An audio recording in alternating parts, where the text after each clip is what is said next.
Uh, and this is something that I actually do for a living, and that's why I want to share my experiences with you.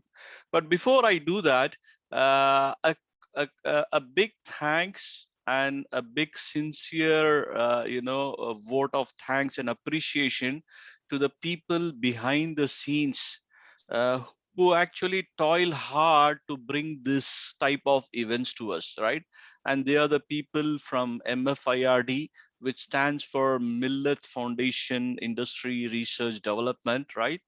And the core people, the core team there, led by Dr. Saif Abrar, they toil day and night, very hard to, make this whole exercise very beneficial to the, to the larger mankind.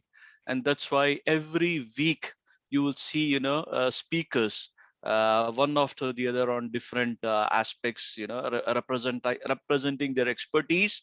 They come and present before you. So it's a great initiative just for the welfare and upskilling and growth of the humanity at large. So we should really applaud their initiative, and we should be really thankful to them.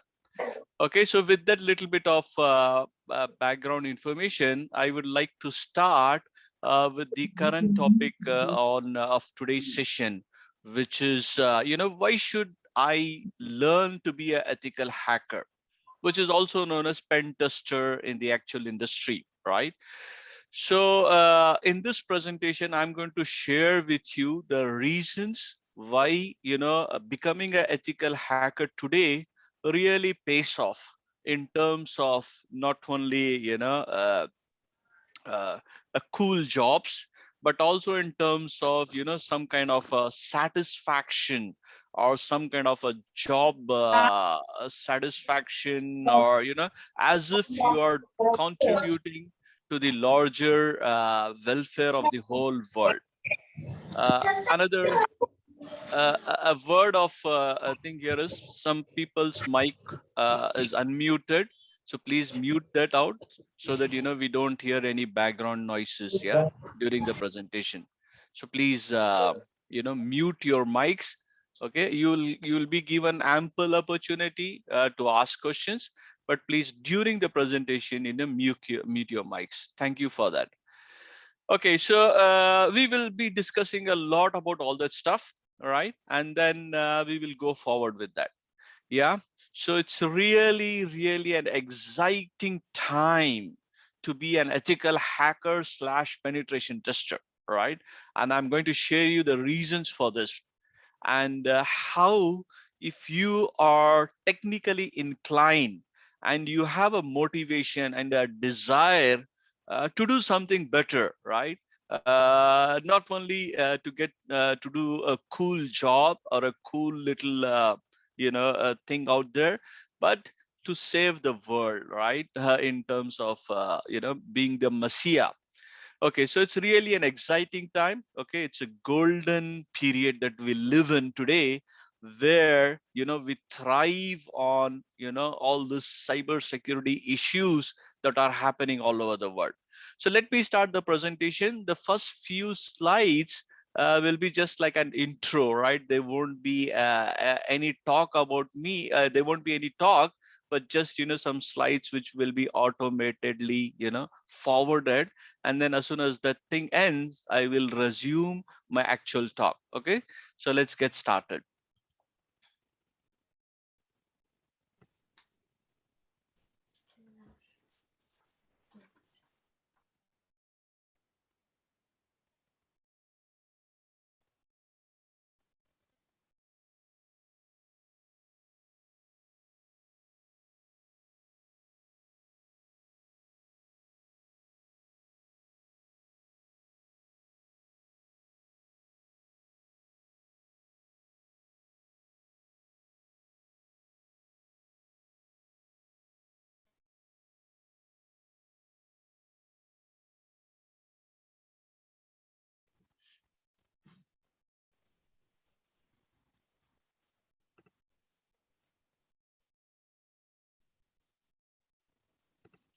Okay, so that was a little bit about me. Okay, very quickly, for those who don't know me, my name is Hidayath Khan. I have 20 plus years of dedicated focused experience in cybersecurity.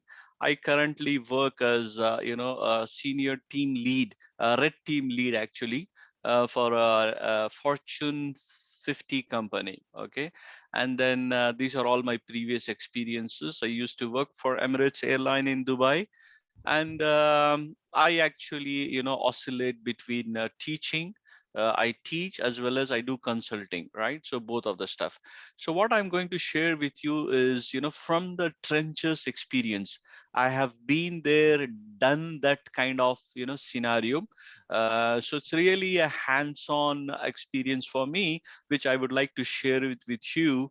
And I'm hoping that at least I will motivate a few of you to take up this as a career, right? To pursue this as a career.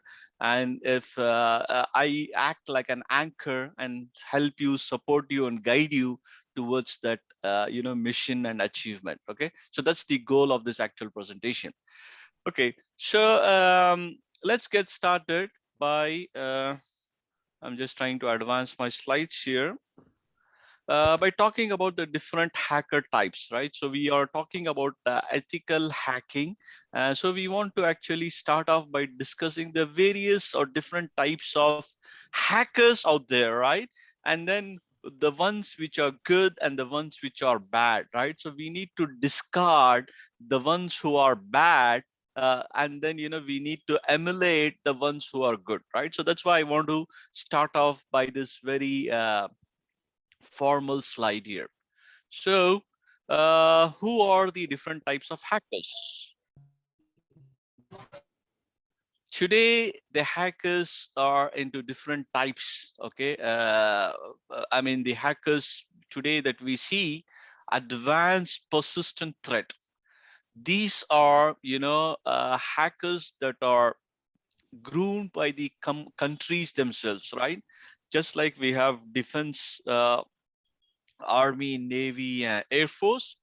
Today countries try to build a cyber army, right? China, Russia, North Korea, they are very prominent and leading in that, right? And the reason is today the all the things that are happening is over cyber. So cyber war is an imminent threat, right? And there are lots of attacks. If you want to really try to attack a country today, you don't have to actually go and fire missiles, drop bombs and all that. You basically try to bring down the economy of a country, right? To the various different means, because every country's critical resources are now connected to the internet, right? And it's a great way of trying to wage a war against the country by hitting at the core competencies that the countries have, right? And these are hacker groups, APT1, Advanced Persistent Threat, Fancy Bear, Cozy Bear, right? They all belong to China, Russia, North Korea, right? And every country is doing that. So I'm just naming the top three here, but there are lots and lots of them who are now doing this, right? It's a advanced persistence threat, also known as nation state attackers. They get directly sponsored by the governments to do these kind of things. Okay, then we have cyber criminals, right? So these are the bad guys. So I'm going to talk about them. I have a couple of slides, so I'm just going to zoom a little bit. So I'll talk who they are, what they are a little. Then we also have somebody called hacktivists. So these are like activists, right? So who actually try to uh, fight for some kind of a noble cause, right? Just like we have people protesting on the roads, right? Doing road jamming, okay, and then trying to deface the walls by graffiti. So these are hacktivists who try to fight for a noble cause, for some people or somebody, for a bad organization. They want to kind of bring it into the light, so they try to do this. And the way they do this is probably by defacing websites, or stealing information from big companies and making it available for free on the internet, right? So these are hacktivists, and there are very big groups or famous groups that do this. Some of them are called shadow brokers. Okay, I don't know whether you know who shadow brokers are. They were the ones who stole um, the software that NSA had written. NSA stands for National Security Agency from US. Okay, they are the ones who safeguard the countries, and all that stuff. They actually also do parallel hacking for different countries, right? It's just, as I told you, advanced persistent threat. So shadow brokers actually stole, from the servers of NSA and make those tools available on the internet. And someone picked up those tools and they created viruses and worms like WannaCry. If someone was, on the cyber security scene a couple of years back, he might have heard about WannaCry virus, right? So they are the ones who released the code, and someone took that code to create that virus. Of course, we have different other people like Anonymous cyber hacker group, Lulsec cyber hacker group, all of them. They try to do this, thinking that they're doing a justice. Yeah. Then we have insiders like Edward Snowden, Robert Hansen and all that stuff. So now let me try to take you to the beginning of how all this started, right? So because if you want to learn into hacking, you have to really know the background story of, who or how the real hacking started. So I'm going to introduce you to a person called Robert Morris Jr., right? And he's the first guy who got the name of a hacker. The media gave him the name of a hacker. Okay, and this guy was not a bad guy, right? He wanted to learn how computers and software they work in the background, right? He was a highly skilled guy. He was studying in I think Harvard University in those days, in 1980s I'm talking about. And he was actually tweaking an application called send mail application, which is used to send mails from one computer to another computer, right? And that particular application had a bug.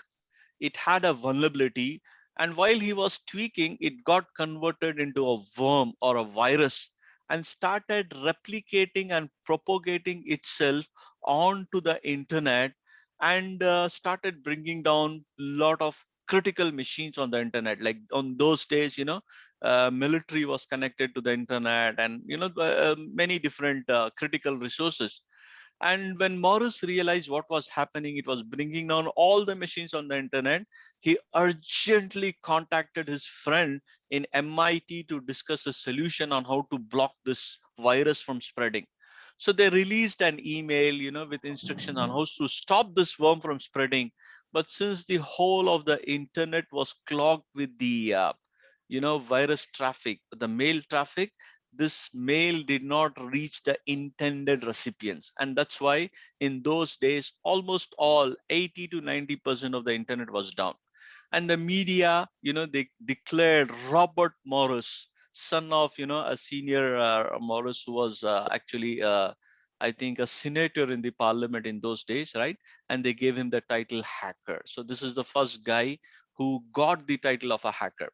Then came along in 1990s a person by the name Kevin Mitnick, right? So this guy was equally smart, very technical, but then his intention was to, be destructive or gain profit on account of his hacking, right? And he repeatedly hacked into many different organizations those days, IBM, Digital Corporation, Novel, many different organizations. He hacked repeatedly into them, and he was trying to steal stuff. But one of his most famous attacks, for which he was sentenced to jail, is trying to hack a Japanese researcher by the name Sutomo Shimamura. Sutomo Shimamura, those days in 1990s, early 1990s, was developing the GSM mobile software that is used in our mobiles today in early 1990s. And Kevin Mitnick wanted to steal that software from outside on the internet, right? And he did a very elegant attack, which is still used in cyber security, teachings, to illustrate how an elegant attack can be, executed, which is called a sin flood attack, where he made use of, the TCP communications. Okay, he found a weakness there and he hijacked those connections, and then he was very successful there. Finally, FBI traced him, and then he was sentenced to jail for 5 years, rigorous imprisonment. The court, the jury in those days ordered that he should never touch computers for the rest of his life. Today he's outside of the jail, but he actually is now a rock star. He gained fame on account of all his hacking and his notorious days. And today he goes and do talk shows, on different security conferences, and he earns a huge amount of money, right, just by going and speaking at different various conferences. So that is Kevin Mitnick for you. Then we have a third type of a hacker category called script kiddie. So this is someone, right, who is looking for the easy kill. He's not a real indication of any skill. He does not have any skills. For that matter, he can just, double click, or, he can run the program. Beyond that, he does not know what really the tool is doing and how the hacking is happening. So, but he can be very destructive unintentionally, because he goes and downloads those tools, hacking tools, which are available on the public domain. And without knowing what those tools are doing, he can use those tools to start attacking you, right? And he can be very destructive because this guy does not have any skills, right? And today the majority of the hackers are of this category, right? When I say majority, right, I'm excluding the serious ones, but the ones who try to become a hacker overnight, right, without learning or understanding what is in the background, right, needed in the background. They try to download these tools and start hacking you. They are very dangerous, right? And we in this session are not trying to be that script kiddie, right? We want to be the serious ethical hacker. Again, a word of caution, please, for those of you who are speaking. I can hear your voices in the mic. Please unmute it, right? It's adding a lot of disturbances. Yeah. So please be mindful that this is a live session, and your voices are also getting recorded in the background. So please mute your mics, right, if you're not speaking. Thank you for being a very respectful audience. Thank you. And then we have another category of hacker whom we are trying to talk about today is the word or the guy called ethical hacker. Some of you might have watched the TV plays, okay, serials called Mr. Robert, right? Where Elliot Alderson, okay, is the guy who plays this hacker. And if you're not watching it, I would encourage you to watch it. Yeah, it's available on YouTube, the sessions, right? So it will give you into the actual mindset of what a hacker is and how does he do, right? So this is ethical hacker we are talking about. Okay, then we will talk about ethical hackers manifesto. So what exactly is an ethical hacker? I'm going to introduce you to that by just playing this video clip.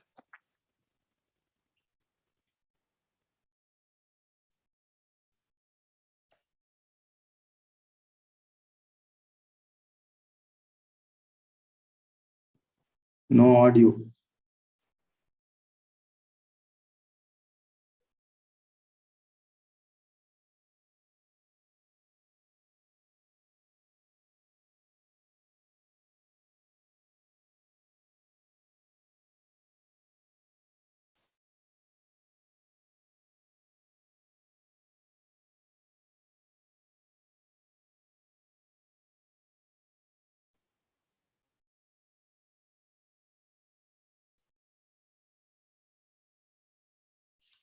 So to rephrase this, a hacker or an ethical hacker for that is just a guy who's curious enough to understand the working of a technology, the inner workings, right? And he's very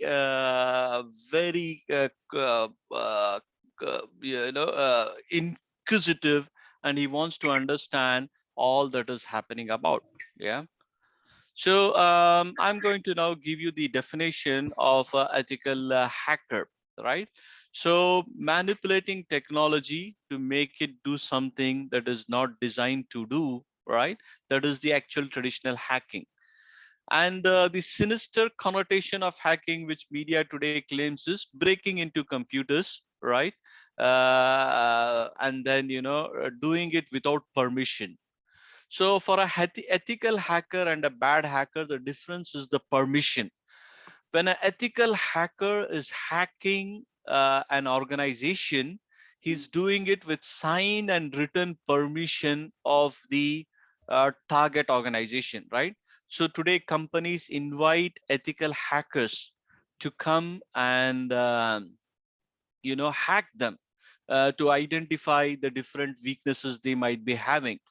So they will not start off the hacking or trying to fire off their attack tools without a written permission from the actual higher ups, the CEO themselves or the CTO or the CFO, saying that we are granting permission for this particular organization or for this particular hacker to hack us, right, and show us what our weaknesses are. So this is a very important distinction, right? So some of you might think, okay, now if an ethical hacker, I can go and hack into Gmail. I can learn hacking and hack into social media, Instagram accounts. No, that is not ethical hacking. If you do that, there is a penalty in India, okay, where I live. Okay, there is a very criminal, sentence, or there is an act called IT Act, and I think it is 5 years rigorous imprisonment for those people who do hacking without any kind of previous permissions or authorization. So don't do that. This presentation here is not to encourage that behavior or that culture where you learn into stuff and then go and attack other people. Yeah, it's learning and doing it for a bigger cause to save the world from the bad guys. So that's what I'm trying to aim at it. So why is ethical hacking important, and why do we need it, right? So today, almost all organizations are using internet, right, for almost everything today, right? So we have cloud, we have IoT, we have every single organization is using. In fact, every home has got an internet and everything. So because everything is now connected to the internet, the hackers have a field day. The bad guys, they have a field day, right? And they try to gain advantage of the 24/7 connectivity to the internet by breaking into organizations, stealing stuff, right, and doing all that. And every day, right, there is different organizations that get breached.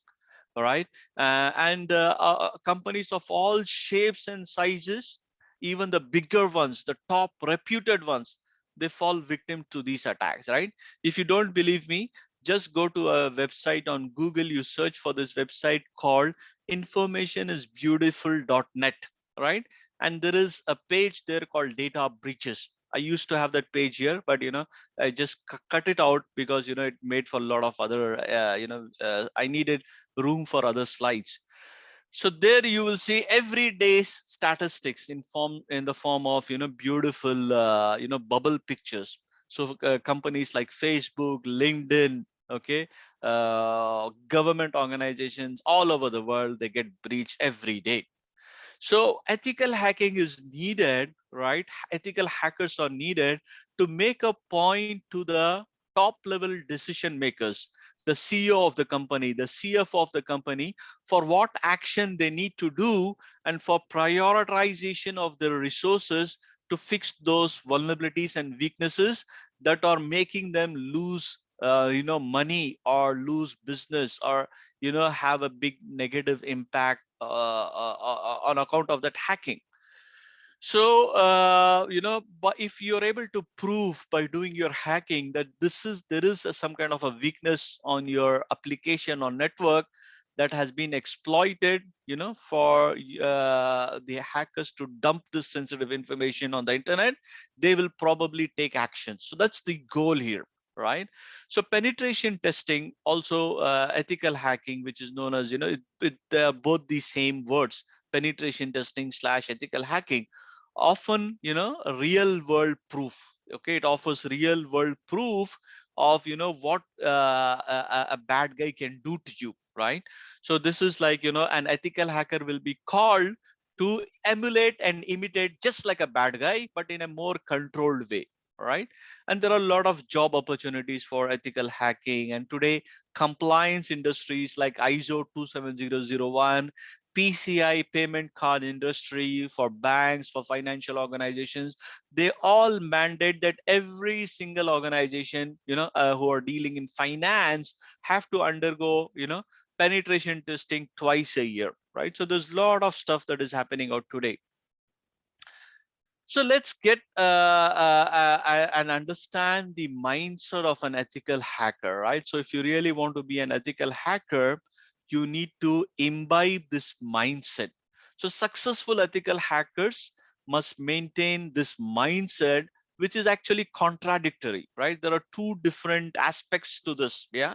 The first aspect is you have to have the ability to think outside of the box.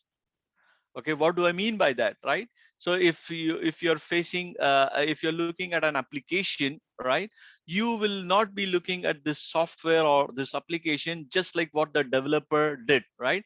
But you will be trying to see outside of the box, which the developer probably might not have thought of, right? So what other inputs or what other things that this application can take or this application can handle, right? So those out of the box thinking is needed, right, when you want to start off into hacking. Yeah. So not just what you see at the face value, but outside of the box. And then you need to be pragmatic, right, realistic, and you need to be a little bit weird, right, little bit weird, not fully weird, little bit weird. But at the same time, you need to be very thorough, very detailed, very methodical, and you need to take good notes for your hacking. Yeah. So you need to be really, really great at, recording that stuff. So this is what you see in this picture here, right? So you need to, get that mindset. Yeah. You should have the skills, but at the same time, you need to be really methodical. So balancing between these two aspects is very crucial if you want to be an ethical hacker, right? So these are the two. So this is the mindset. So when I'm trying to recruit people for my team, we try to look at these two things, right? So the guy should be knowledgeable. At the same time, he has to be very thorough, very detailed, very mechanical, in taking notes while he's doing the hacking, because those notes we will have to convert it into a good report, right? The report is our deliverable to the management, right? So that they're paying us to hack, but then we need to convey that thing into a good report, right?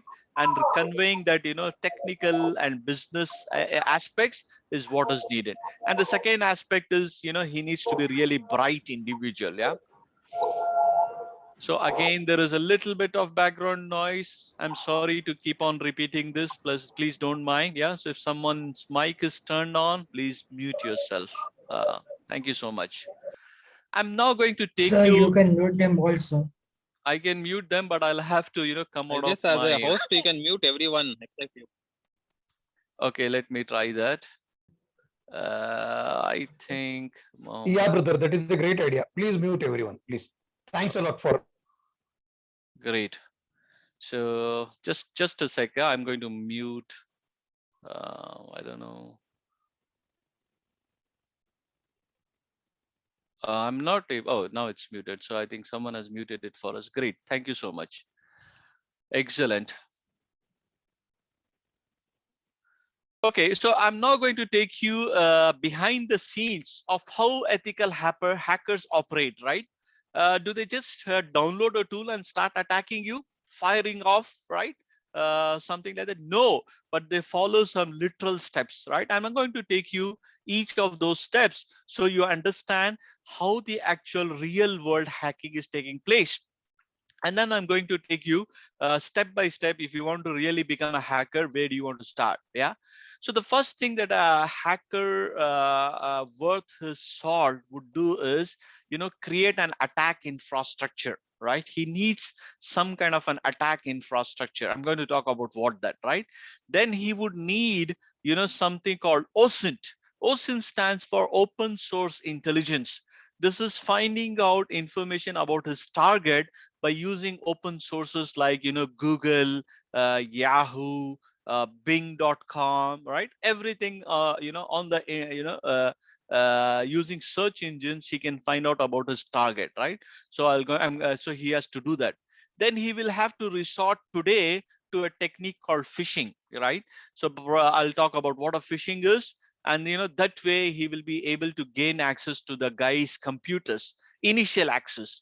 Then he would want to do persistence on his machine.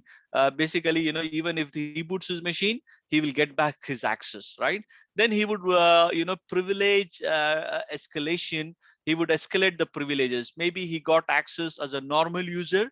He now wants to become the big user there, right? Which is the administrator of the machine, or the domain admin of the whole domain, right? And then he would want to do lateral movement, move on to different machines from there, and then try to do data exfiltration, which is stealing of the the internal data, right? And that's why the hacking is all about, right? So they want to steal something from you so that they can make use of that. Okay. So the attack infrastructure is, what is it? It consists of, assets from where a attacker will launch his attacks. So this actually includes something called command control servers, right? I'm going to talk about what they are. Command control servers, redirectors, payload hosters, and various other stuff, right? This is the picture. So that's the bad guy there. And this is the command control server, right? So this command control server is the actual hacking server.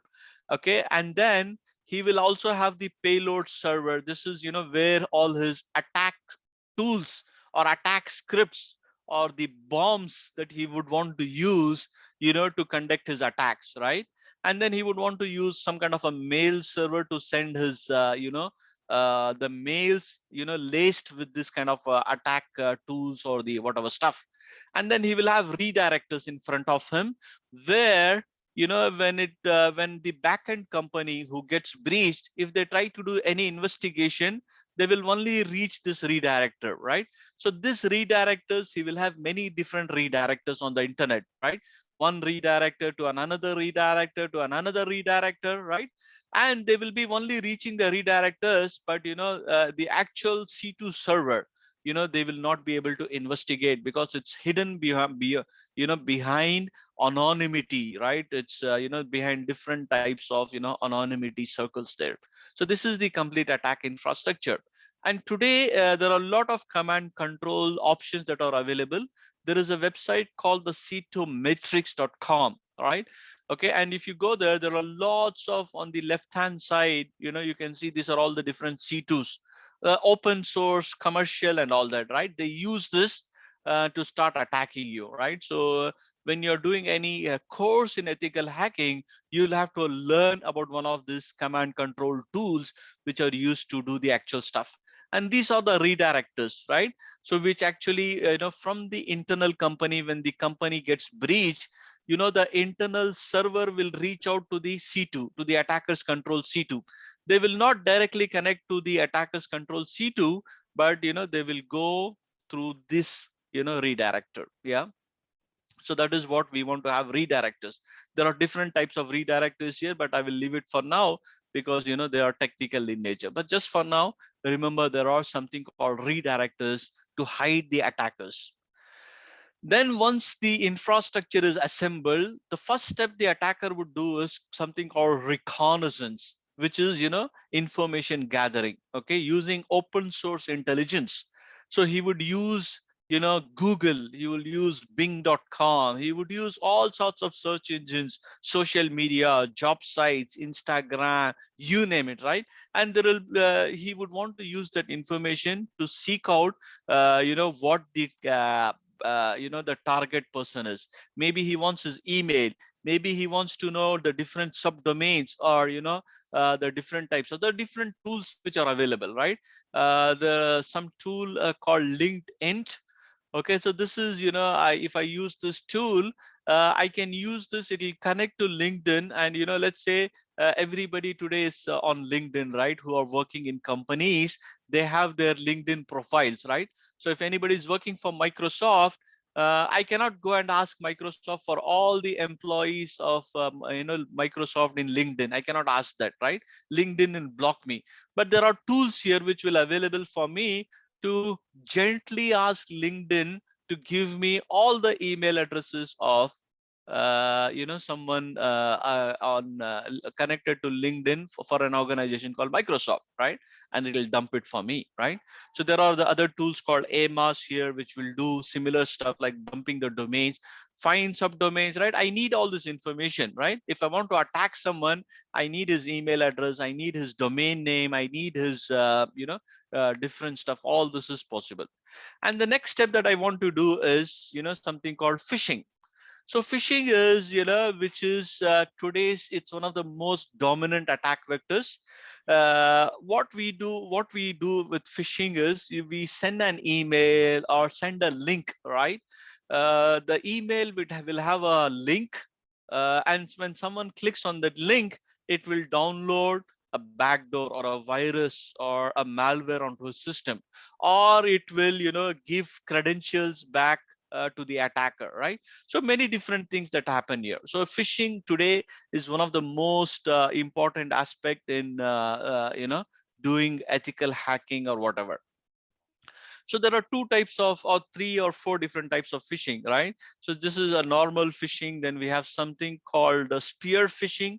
Spear phishing is actually, just like spears, use spears and then try to hunt an animal. So spear phishing is going for a specific user inside of the company. If you want to target the CEO, right? You first find out information about the CEO using the open source intelligence. Then you send him an email just directed to him, right? So let me tell you a story here of how spear phishing actually works. In Dubai, this actual incident happened about a few years back, 2016 to be very precise. And there was a CEO working for a very big, company, a very big multi-utility company, it's called, right? And the hackers wanted to hack that company, and they were behind the CEO of this company, and so they were waiting for a chance to hack him, right? And they were closely monitoring, how he reads his email, and where all he goes, and where does his children study, which school. And his children used to study in a school called East Eagle International, something like that. And one fine day, there was some small incident inside of that school campus, which was all over the local media news, right?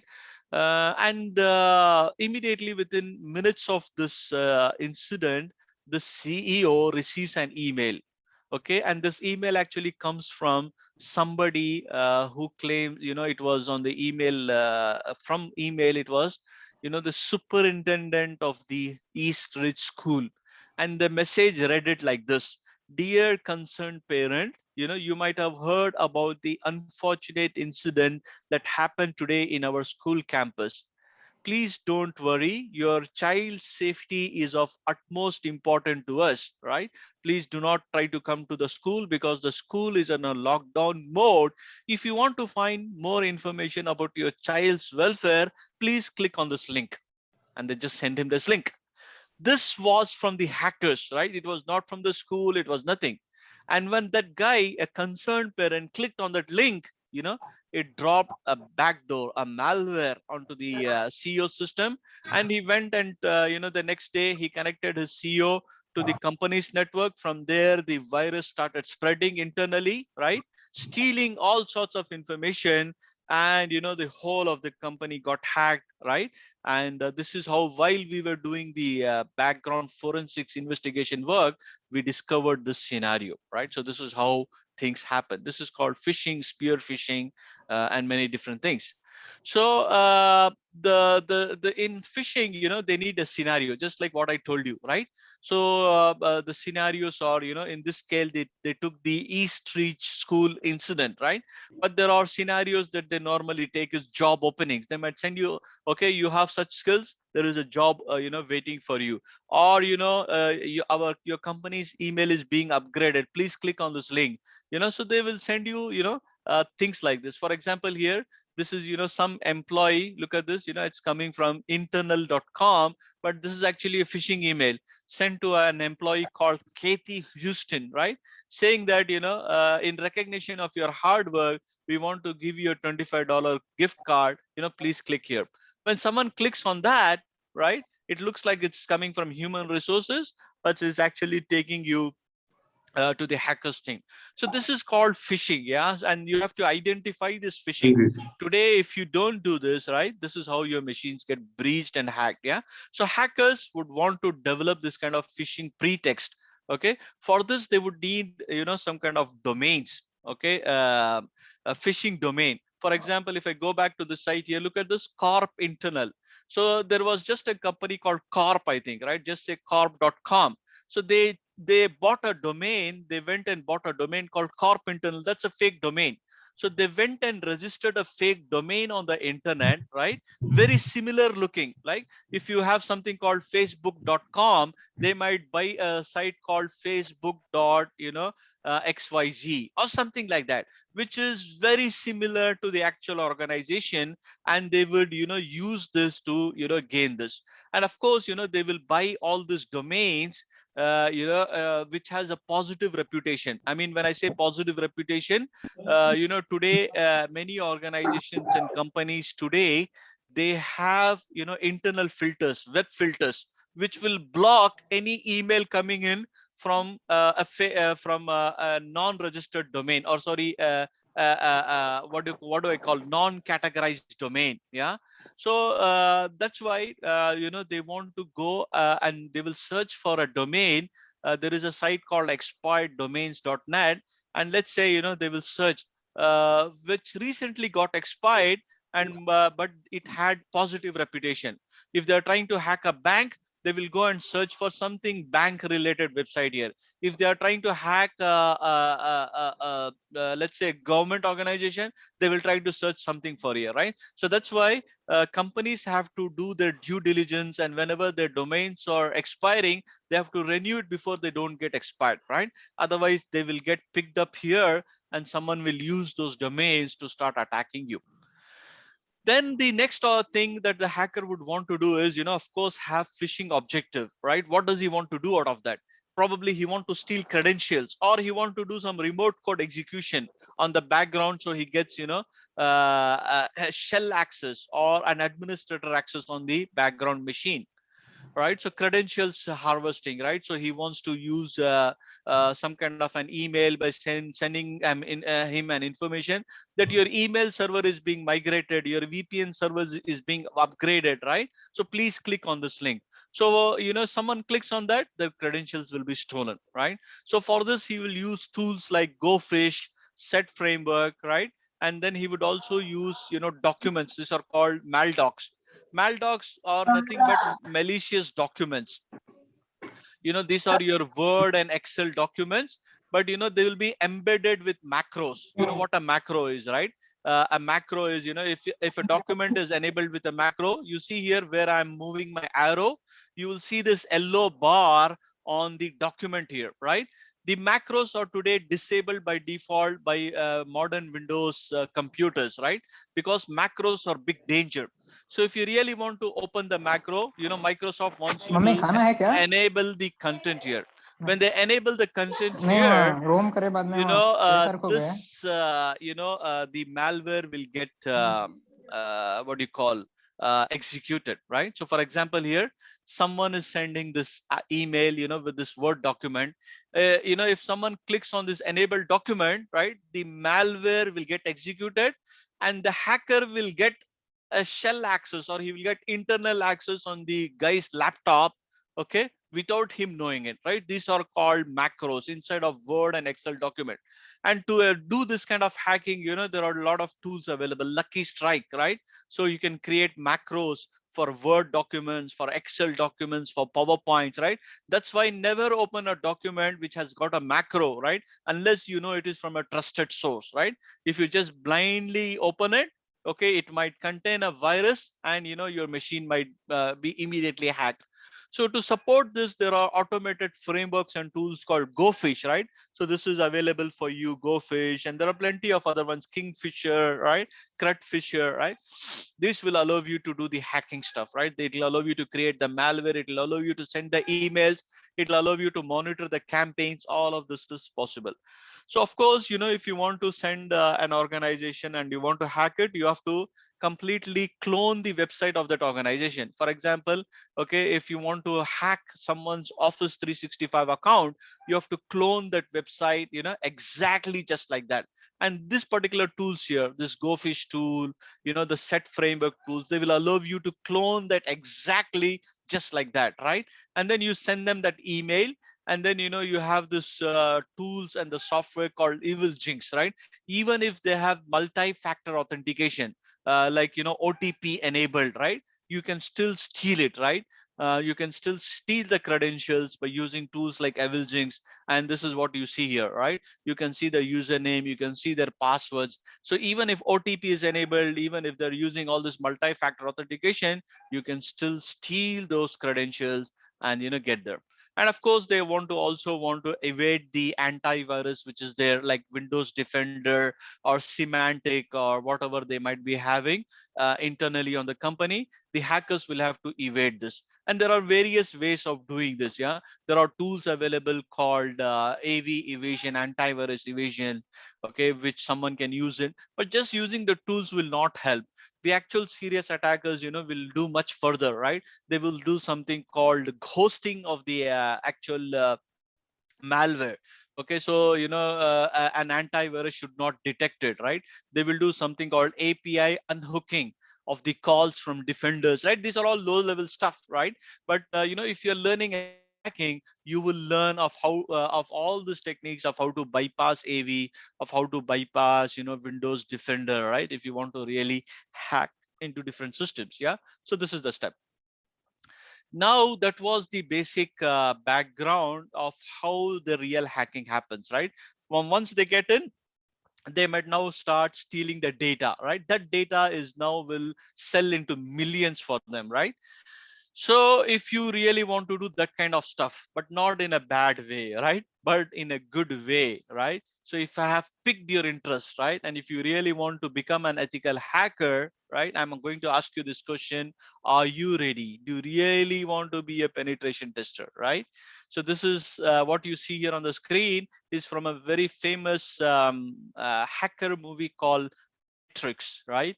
And the guy there in the screen, okay, and the guy there wearing the glasses, right? So is offering him as this two pills, a blue pill and a red pill, right? So he says, if you really want to learn the stuff, right, are you ready? Right? He's offering him the red pill, right? If you don't want to learn the stuff, just take this blue pill and stay in your own comfortable world, and then you can really I mean, you don't have to do anything. But if you really want to do, it's a red pill. So what exactly is a red pill? For us, the red pill is, I'm going to ask you this question. Are you interested in learning ethical hacking? And do you really want to be an ethical hacker, right? If the answer to that question is yes, I want to be an ethical hacker, I'm going to ask you the second question, but why? Why do you want to be an ethical hacker or a penetration tester?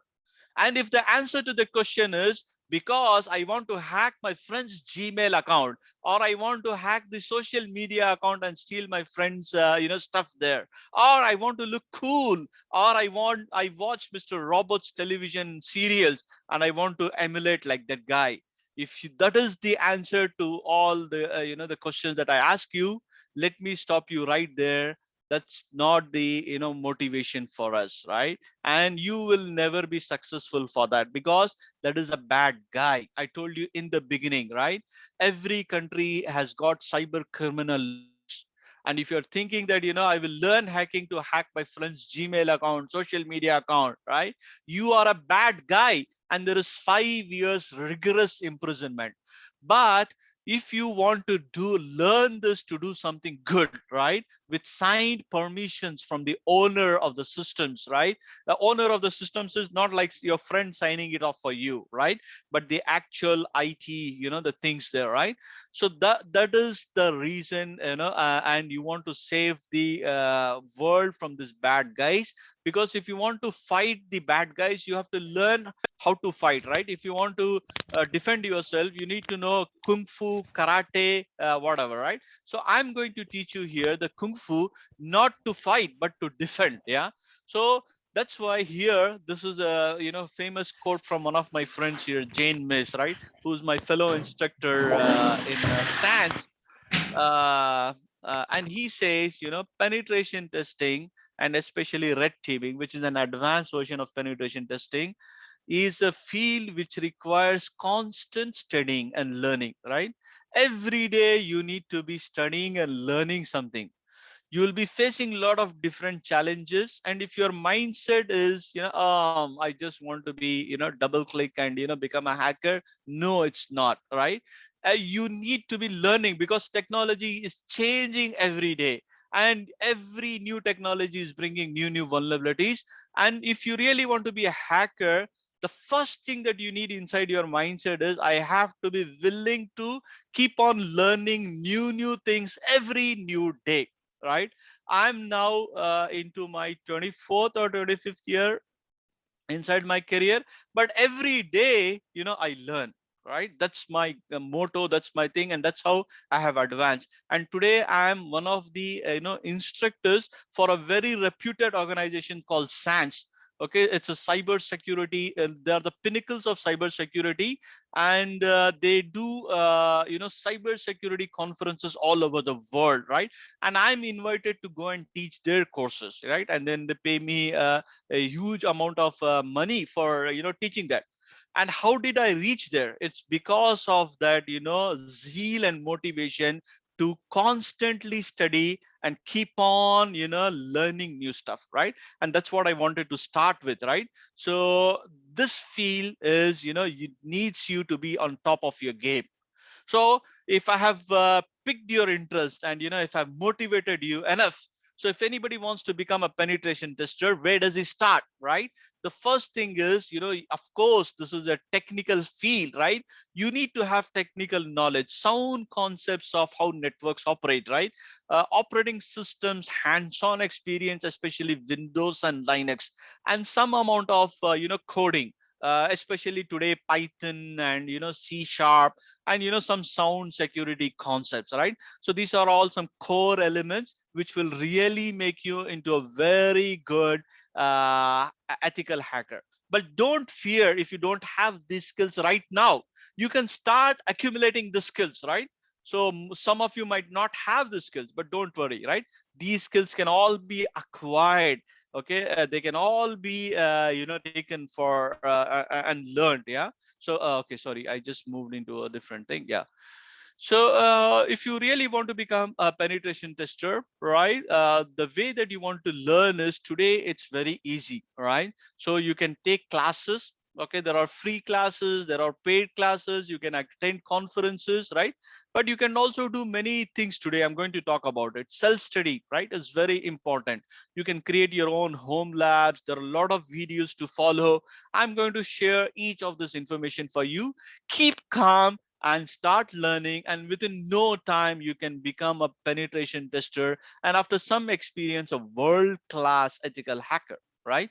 So if you really want to dive into this, you can choose your own specializations, right? So there is something called the generalist, okay, which is he will be an ethical hacker hacking into networks, right? So you need to have sound network knowledge, Wi-Fi knowledge, right? And web application lightweight, right? So I'm not into depth of web applications. Then there are application security hackers. So who are into mobile applications, web applications and all, right? And there are social engineering hackers who go for, trying to just social engineer people, right? Creating, those fake emails, setting up that phishing infrastructure, that kind of stuff. And there are physical hackers who try to break physically into the buildings, right? To see whether the physical security is lax, the CCTVs are capturing stuff and all that. Then there are also transportation about today, vehicle hacking, right? There are a lot of hackers who are now focusing on this.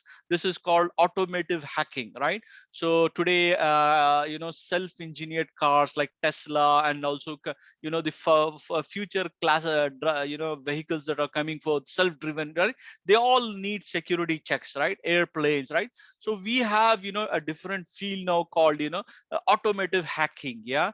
And red team hacking. This is the advanced version of penetration testing. So all the specializations are there for you, right? If you want to really become a hacker.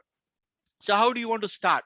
So if you don't have any IT experience at all, you're still a student, right? And you still don't have anything of the stuff. You start with the basics, right? Focus in your college now with the motivation that I want to become an ethical hacker, and start learning the concepts of operating systems very well. So you in your colleges, you will be taught, operating system concepts, right? Windows, Unix. Try to learn the concepts about operating systems, right? From a goal that I now need to hack this, yeah. I now need to know how the internal workings of this operating system. You also need to know about networking, right? So someone of you might be taught this. If not, you have to start learning about networking, yeah.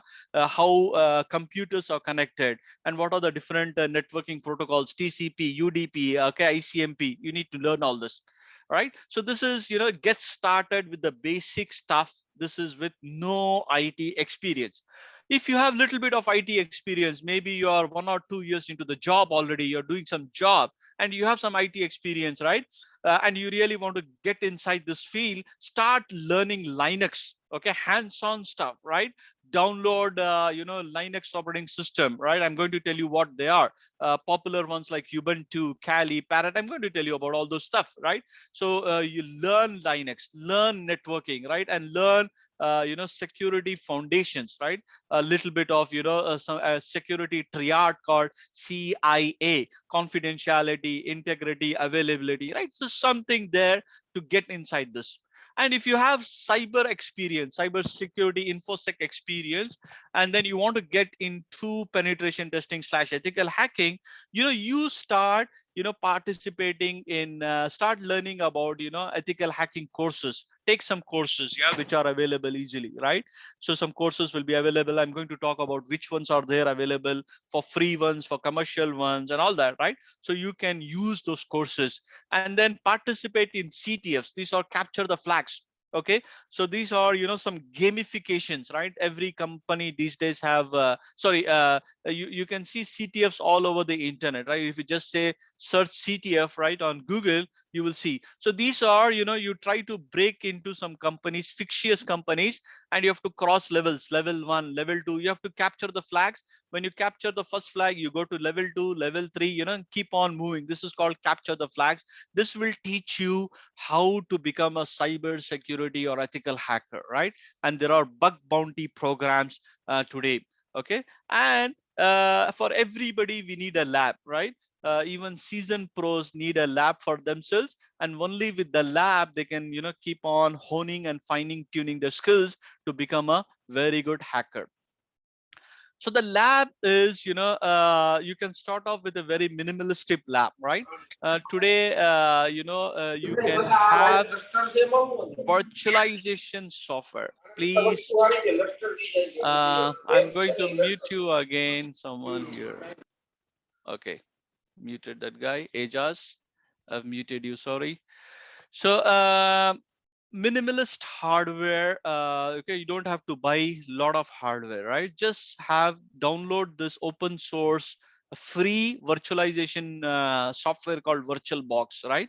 And VMware is a little bit expensive, $300, but just buy this one here, VirtualBox.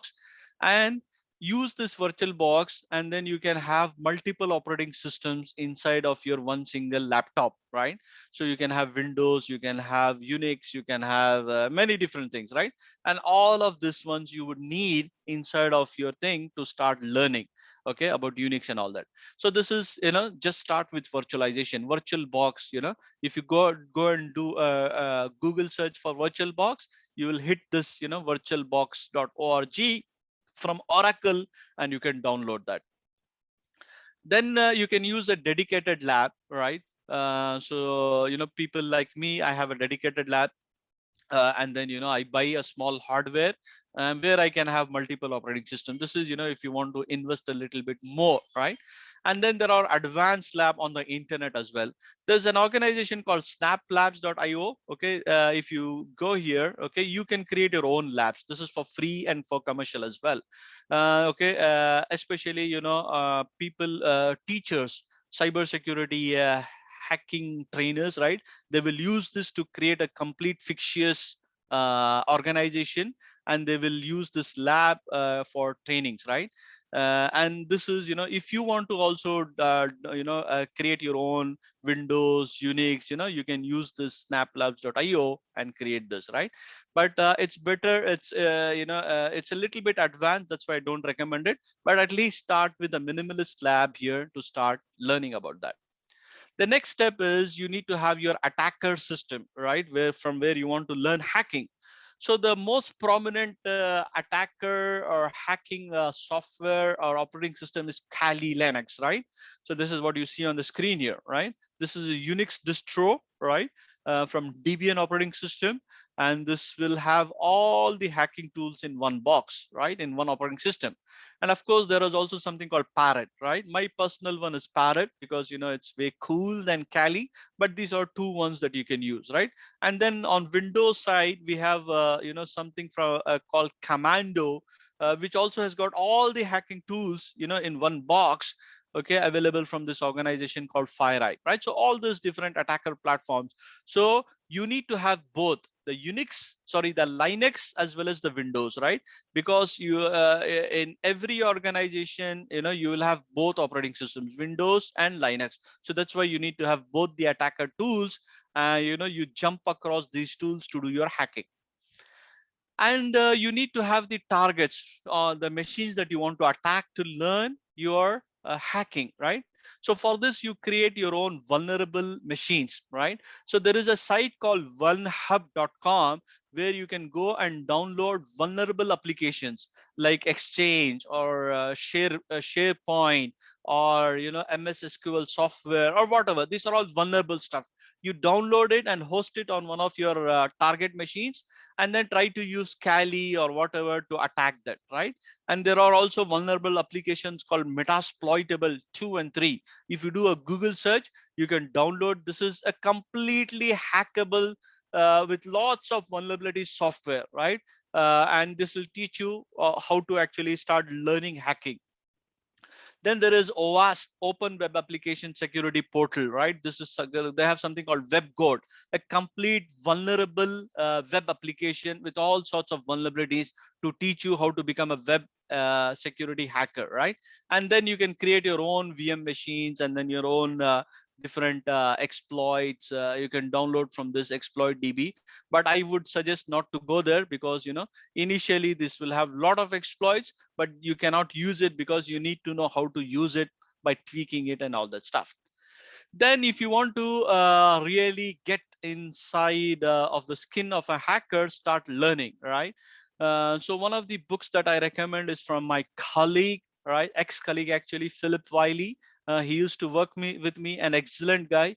He very recently released this book called the Pentester Blueprint, right? Takes you step by step on how to start this journey of becoming a pen tester, right? It's not purely hands-on technical, but at least he'll give you a lot of references step by step. Not necessarily, I mean, he will show you the tools, but not necessarily how the concept of how the backend technology and how to exploit that by the tools and all that, but at least a path for you to start following. Okay, then there are these other books here, right? Gray Hat Hacking. This is for experience, a little bit experienced guys, right? And then there is mobile, and then there is Hacker's Handbook, Play, all of the stuff. Don't worry, I'm going to release the slides here, and I think the video also will be available after some time, and you can follow all this. You don't have to note this down, but you can take a copy of this slide and refer this, and start getting this. And of course, there are some YouTube resources, right? Free ones, right? So some of you are still don't have any experience on networks, and they want to learn networks. Okay, this is the guy Network Check for you, right? So this guy YouTube, he's got lots of let me just quickly go there just to show you. Okay, so this is another guy, Nerd. Okay, so yeah, so this is, he's going to teach you how to do all this basic MAC address filtering, right? Try to follow this. But where is the other guy here? Network Check. So let me search for you here. Network Check. Yeah. So this guy here, right, teaching you, if you go and subscribe to this, right, is going to teach you Linux for hackers, right, stuff like that. So I'm telling you, stuff is available, right? It's not that everything is commercial. Stuff is available for you to learn all this hacking. Yeah. So there is something called David Bombay, a very good stuff, right? Let me see if I can go to this website here. Okay, look at this, David Bombal, right? So he's now teaching you, right, top skills. Okay, so step by step, right? So we have Wi-Fi hacking, step by step, which are all available for, how to, from a network point of view, from a hacking point of view, all that stuff. So free resources are available at our disposal if I want to. Then there are pen test laboratories, right? Black Hills information. This is for serious people, yeah, who are now into already hacking, but they want to learn more cool techniques, right? Black Hills, they release a lot of hacking techniques, pen test laboratories, right? And this guy, my friend, ex colleague, right? He has got lots of, basic videos. So if I just go there, look at this, basic Linux command, right? How to do Metasploit hacking, Metapredator, right? And stuff like that. So I'm telling you, stuff like this is available for us. You don't have to feel disheartened, right? It's already there. Then if you want to get some formal trainings, right, to become an ethical hacker, Pen Tester Academy is a reasonable, low cost thing, right? If you go there, there are different types of courses. You can choose the basic intro courses to get started. And then if you want to have some kind of, medium level courses, okay, then there is INE, okay, cybersecurity courses they have, Anti-Siphon, right? These guys have, a range of courses, okay, available, okay, for you to start learning many different aspects of cybersecurity. And of course, there are a lot of learning resources like virtualhackinglabs.com, free resources, right? Pentesterlab.com. I'm going to release this slides here. You don't have to know this. These are all, for you. Remember what I told you? You need to have that learning edge, right? You need to always be learning. The mindset has to be there if you really want to become an excellent cybersecurity or an ethical hacker. Then these are the capture the flags to help you learn the skills in a very controlled way. One of the funds that I recommend in a fun way to try this is this holidayhackchallenge.com. This is from my friend and my ex-colleague, I mean my current colleague, called Ed Scoudis, right? He creates this and makes it available for free, right? And he is doing it from 2010 onwards, and you can go and choose challenges, okay, for different years, and you can participate and play in these challenges all for free. And if you want to just learn, there are also answers for this for, past challenges, right? So 1919, you can go and click on that, how someone hacked into, let's say, uh, Java Beans, or whatever different web applications we have. So you can go there and you can see step by step instructions and all that. Then there is this Hack the Box, right? I'm also an author for Hack the Box. I write some courses for them, right? And this is, I definitely recommend, right? Check this out. Then these are Over the Wire. So all of them, they offer free capture the flags to learn for you to become a very good hacker, right? And I definitely strongly recommend, to try your skills, to wet your fingers here and try to learn. So the CTF Hacker 101 should be your first step, then holiday hack challenges. And if you want to know all CTFs which are there, the CTF org, okay, if you go here, look at this, this will show you all the different CTFs that are happening all over the internet, right? So session CTF, use CTF, I'm a hack, right? So I don't want to talk much about that, but just wanted to give you an indication about all this. So this one I definitely recommend, holiday hack challenge. I'm just going to show you this here. So this is holiday hack challenge. And look at this, every Assalamu alaikum. Sorry to interrupt. I think only the slides are shared. If you're navigating to browser, then that's not being shared. oh my goodness, I'm sorry. I don't know why the things, okay, because I think I shared the screen in a wrong way. So I'm sorry for that. Hang on a second. Let me see if I can pause my share here. Uh, and I'm going to do a new share, and I'm going to say the whole screen. Okay. I did not share the sound also, so I played some video clips, so I think you did not see that. I'm sorry, my fault. Okay, I'm not a great presenter. So I think that's why when I showed you the video there, I think you did not even hear the sound. I'm really sorry about that. Okay, I'm going to play that video because it's really cool. So in the last 1 minute, I'm going to play that video. Okay, so these are all the different things. This is holiday hack challenge. Let me know if you can see this challenge here. Can you see the screen? Yes. Okay, so this is the holiday hack challenge, right? So this is from SANS, the company that I actually teach, right? So these are all the challenges here for you to, the past challenges. If you want to learn something, okay, just go there, choose your own stuff, right? Of all the different types of hacking that you want to learn, right? There are challenges, answers, right? All that stuff. And then, so these are the stuff there. And I talk about all this stuff.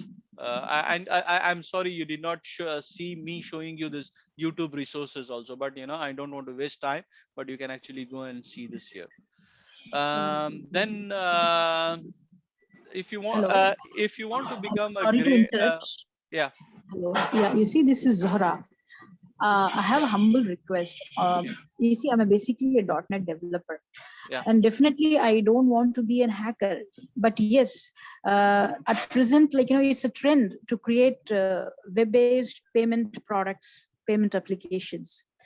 So there is a serious concern to secure our applications against this vulnerable activities.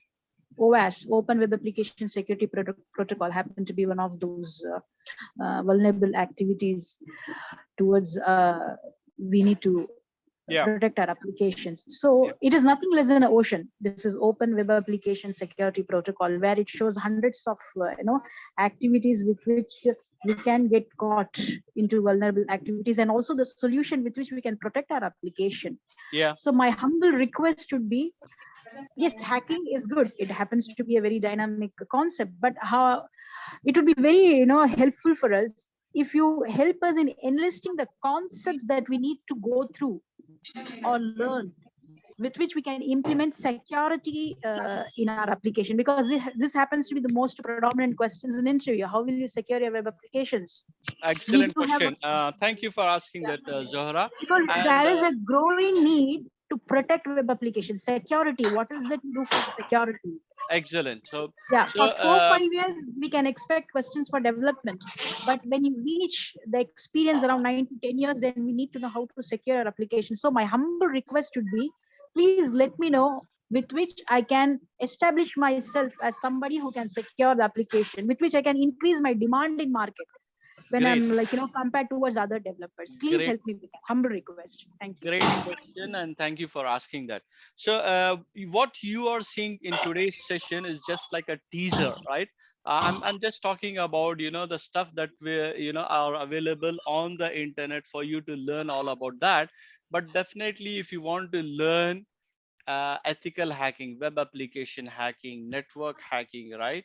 I'm not promoting something that MFIRD is going to offer very soon, but this is, I just want to tell you what is available all over the world on the internet, right?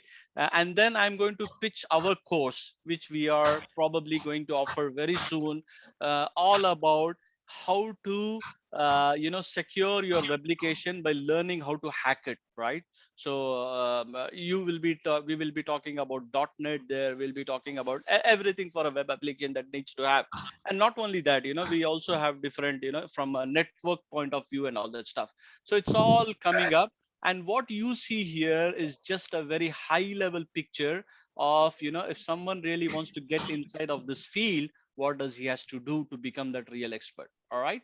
So I hope I Hidayat answered bhai, your question. we will take questions at the end of the talk, inshallah. I will take the questions at the end. Yeah, thank you for that. Yeah. Okay, so let me finish. I just have a couple of more slides. I'm done with this. Yeah. So in cyber security, and especially in ethical hacking, if you want to pursue that as a career, you need to have industry certifications, right?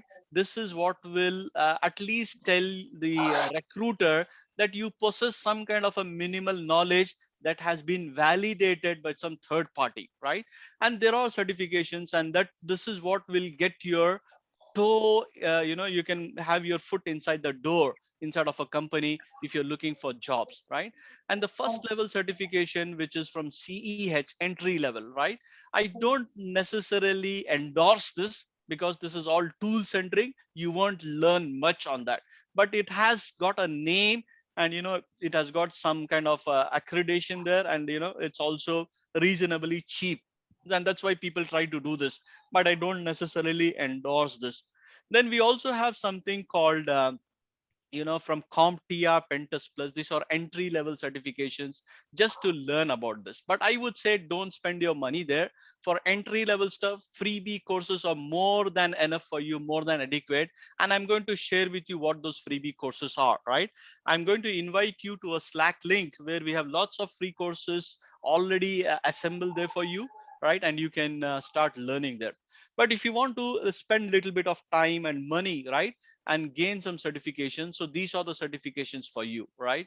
So there is an organization called Pentester Academy. Yeah, if you go there, okay, you can have lots of different courses, from web application, from networking, penetration testing, everything there, reasonably priced, but you can get this, right? So having certification is very important, right? To put your toe inside of a company's job offers they have, right? And of course all this stuff. And then why do we need this? Because validated cyber security skills are really in shortage, and it's getting worse today, right? There are very few professionals. There are so many different threats which are out there, right? And the gap is increasing, right? So it's like 69% say their security teams are understaffed. If you go to any organization, you need more and more people, right?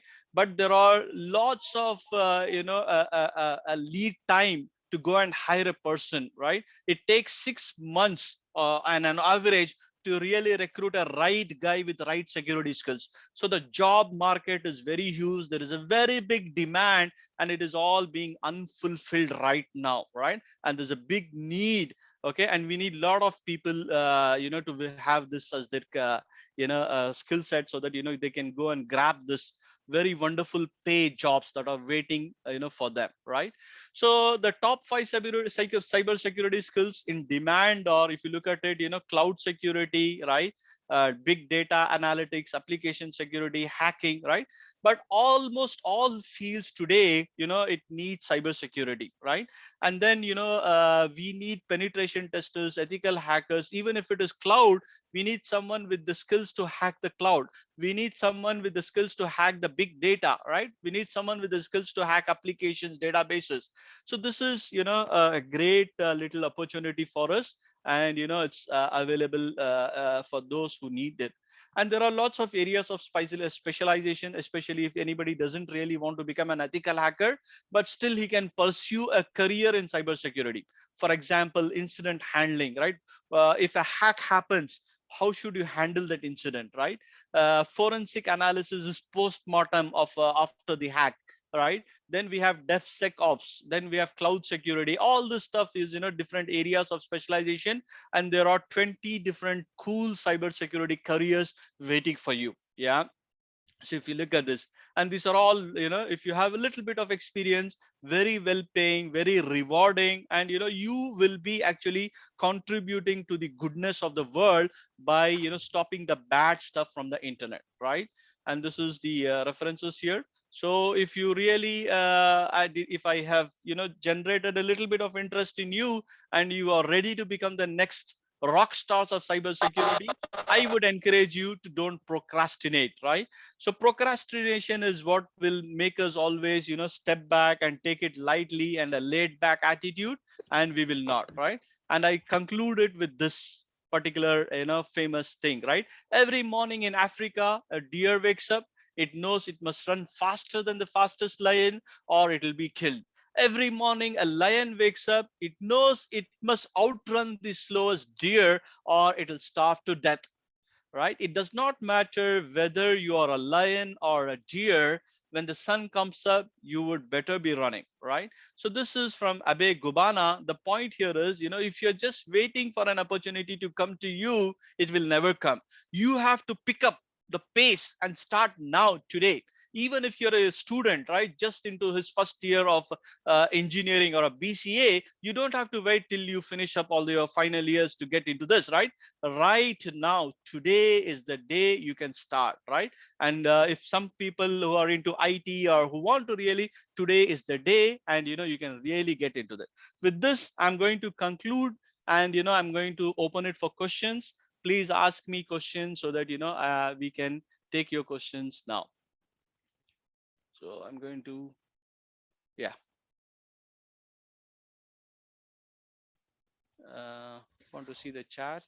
Assalamu alaikum warahmatullahi wabarakatuh, brother. Walaikum salam warahmatullahi wabarakatuh. Brother Hidayath, I just want to know that, like, for a techie person working in a cloud environment, as far as this cyber security, is that it should be a balance between the hardware security and software security, or any one is a must? How shall I take it?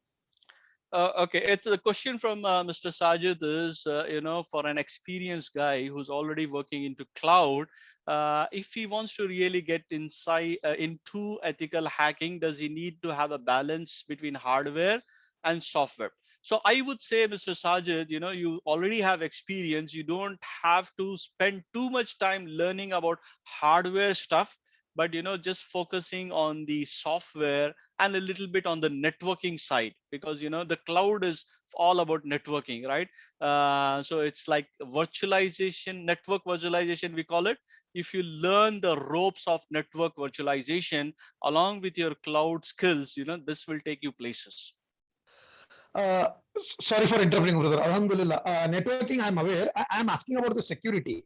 Is the hardware security applies more, or software security, or it should be a balance? Hardware will not security. apply. Yeah, hardware security will not apply more here, right? It's more towards your because on the hardware level, if you're into doing researching about lots of, let's say, exploits, right? Like something called Spectre, Meltdown, which works at the CPU level. That's where you need to understand more about the hardware. For me, I just know the basics about hardware, but I don't know much about it.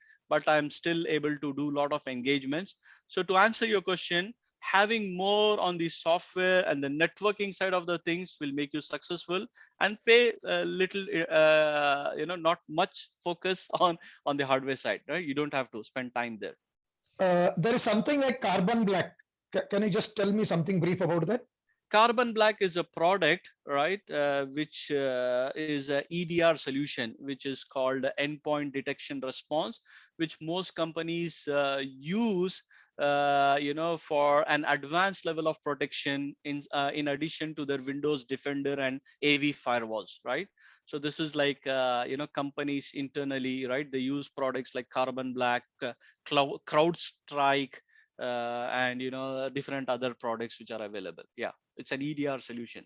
enterprise. Jazakumullah khairan, brother. Immediately, one second, last question from me. Yeah. Something to know more about that deep web. Sorry, dark web. Dark web. Okay. I wanted to do a slide on dark web because this was purely focused on ethical hacking.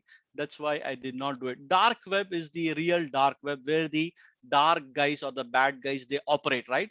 Just like we use Google for searching stuff, they use their own search engines, which are concealed in different layers of anonymity, right?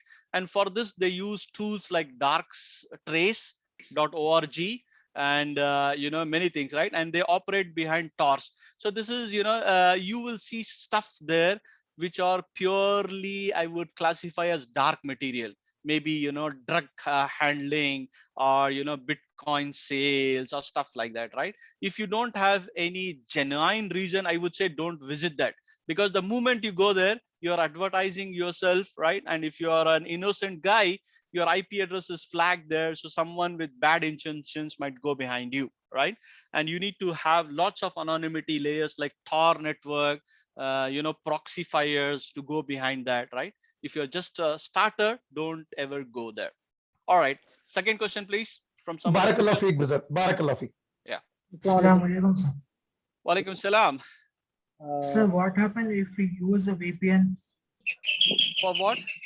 VPN for what? What is your question? For dark web. A VPN, remember there are two endpoints. One is the first endpoint and the other is the second endpoint, right? Even if you're using, I get your question. You're saying anonymous VPNs, yeah? Anonymity VPNs, yeah? You can use, but remember the Tor networks are designed in a way, the endpoint from where the exit point is, your traffic exits, someone can still monitor you.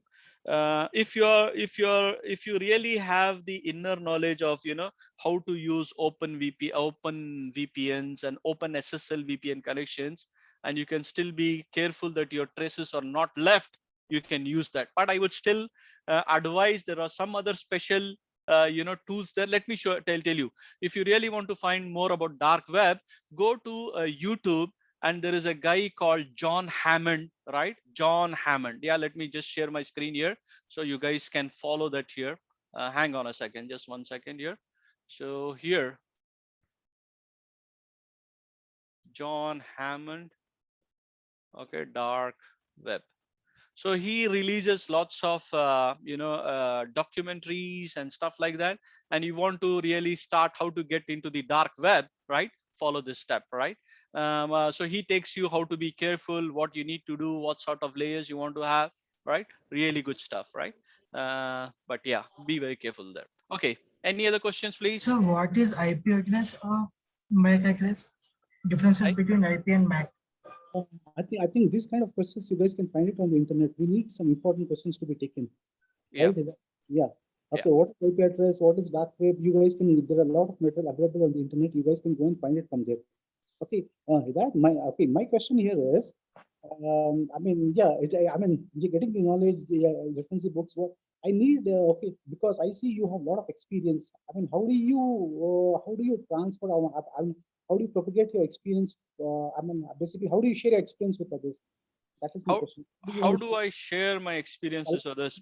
Okay, it's a good question. So this particular platform on which we are all assembled today, MFIRD, we do, what do you call, courses. Okay, I teach courses here.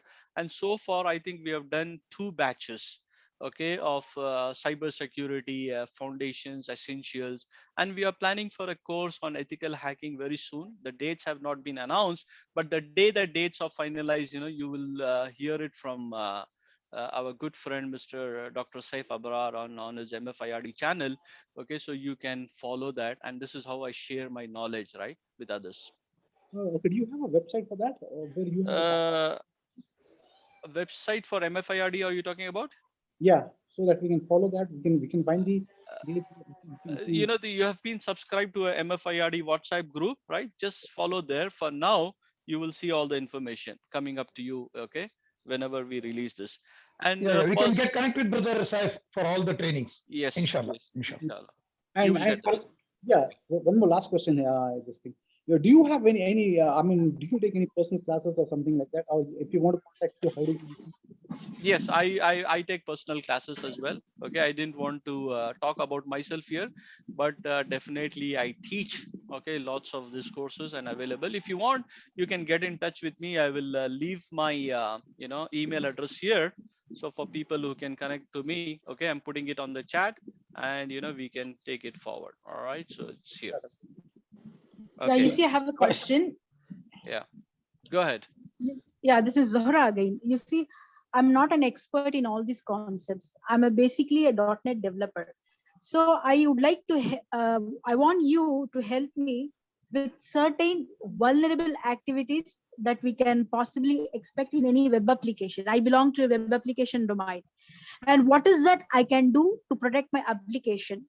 To a basic level, if I search for this information in internet, the information is very vast. At time I get lost in all that vast information.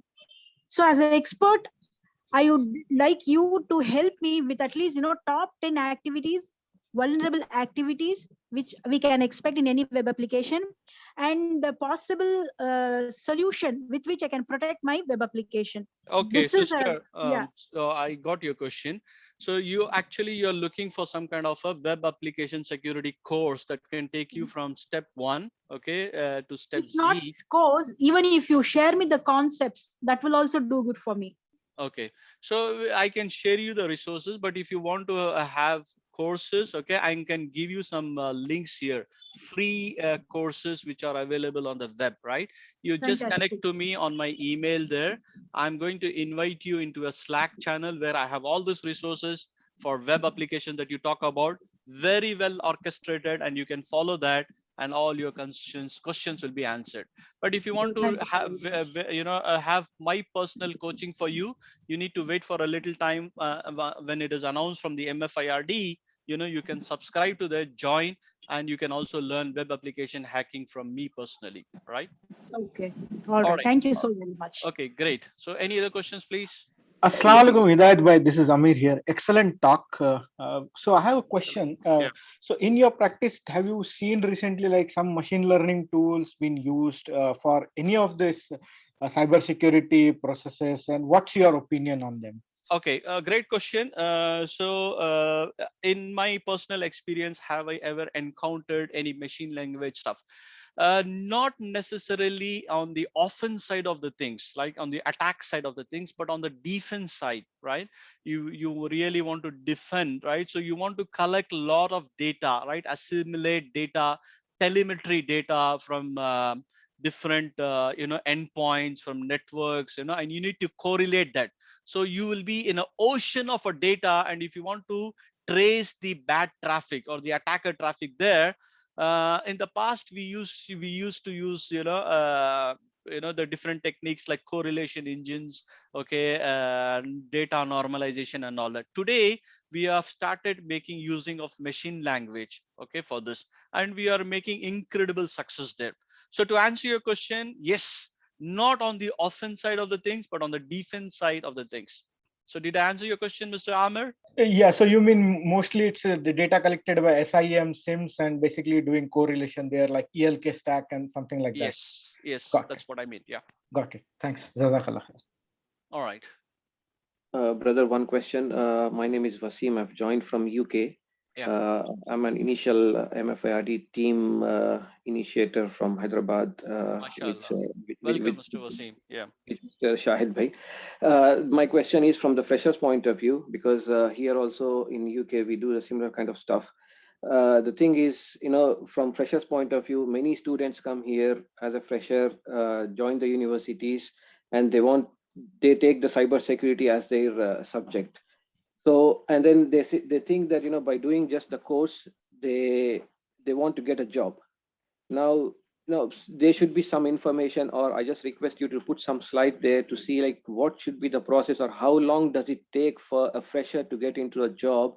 Because definitely who is interested, he has to follow all those things what you've just talked. It's a nice thing. Excellent question. Thank you for asking that. And I actually just one more thing, brother. So because people just take advice from the experts that, okay, what is the good thing to learn IT, someone says data science, someone says ML, someone says cybersecurity, someone says DevOps, but they think that, okay, just by doing the course, they get a job. But, it's very difficult. And how long from when they start, when they complete their course, how long does it take for them to get a job, and what should be the step one, step two? By the time they start, they lose their interest. It's okay because they have some constraints financially and their visa wise and all those things. Okay, So great. there should be some guidance on that one. Okay, it's a great question from Wasim. Like for freshers, right? So every industry wants to have experienced people, but where do you get that experience, right? So every job says, you need to have 1 year, 2 year experience, but we don't have it. And I want to land a job as an ethical hacker or a cybersecurity guy. How do I start? So the way is it's a little bit different. Okay, so it's like doing some proactive steps before you land a job. So what are those proactive steps? Step one is what all you have learned, right? Let's say you have learned ethical hacking or whatever. Choose a topic that you're passionate about inside of that, right? Let's say scanning a web application, scanning, or exploiting web application. You learn this in a 6-day course. Now try to write a blog about that, right? About 4 or 5 pages about just that topic from your point of view, right? And then post it on the internet, right? So medium.com, there are a lot of websites today who will offer you free postaging, for blogs and all that. If you don't have your personal website, medium.com is a website. You can go and create an account there and try to blog about it in your own words. It might be directly from the course material, but you are articulating as if, from you, adding your own personal touch to that. So that is one. The second thing is, try to create a video about it, a small, simple video about, about the topic, right? So it need not be an advanced way, but just, if you look on the internet today, there are so many videos, very simple stuff, but, it will gain traction.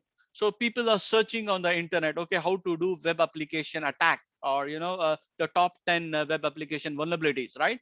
And they will hit upon your thing, and it'll start clicking and gaining, mileage for you, gaining traction, and you will start getting noticed, right?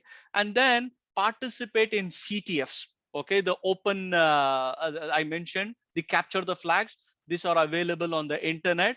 When you participate on the CTF and you are able to, successfully, get into different levels, level 3, level 4, level 5, you can put that as an experience on your CV, right? I participated in this CTF, and if I'm a recruiter, I will really value that. That means to say you have done something there, right? You now know how to progress from one level to the other, and you have done something there. Okay, so then also try to follow people on Twitter, right? Let's say you want to join a company, and this company is hiring resources, and you have an interest in joining that company in cybersecurity.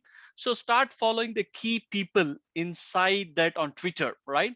And once in a while, participate in some meaningful conversation whenever they tweet about something, right? You don't have to, just act like a, bully, or, as if, all the great stuff.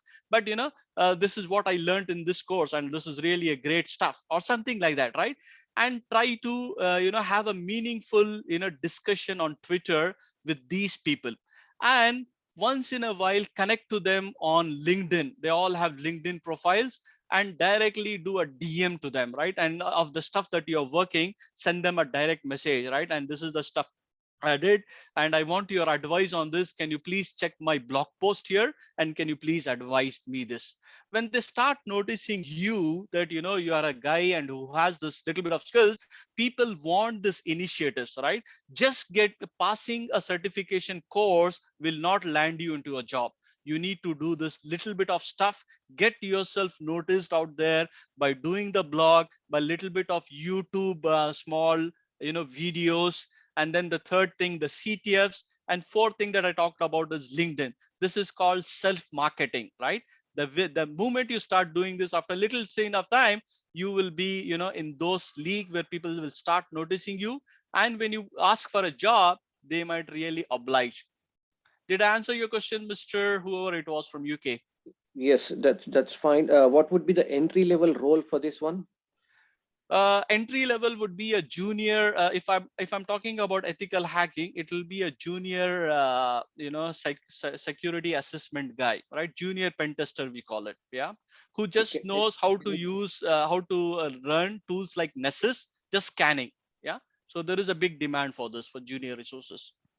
Can it be infosec analyst as well to start with, and then they can proceed into pen test? Yes. I mean, some people definitely want to enter directly into ethical hacking, but some they can start off with the infosec experience. So I would say if you're a fresher, take whatever job you can get in cybersecurity, right? Whatever job, even it can be the what is the thing that we say, the privileges. There's IDM, right, which called identity management. This is the simple stuff: creating user IDs, passwords, and then tying them with some kind of a security token. Yeah, take it, because it's like your entry into the cyber security industry. So for the first 5 year, be a generalist, do all cyber security things that come to you, okay. And then have your own goal. After 5 years, I want to be a penetration tester, or I want to be a cloud security expert, or I want to be this IoT guy, whatever. But for the first 5 years, be a generalist, right? Do everything that can come to you in cybersecurity, gain that knowledge, and have some certifications. I would say, that will really matter, and you can then start slicing and dicing at what interests you. Did I answer your question, Mr.? Jazakallah. Yes, I'll probably connect you later on, to have some. All right. Okay, great. Anybody else, please?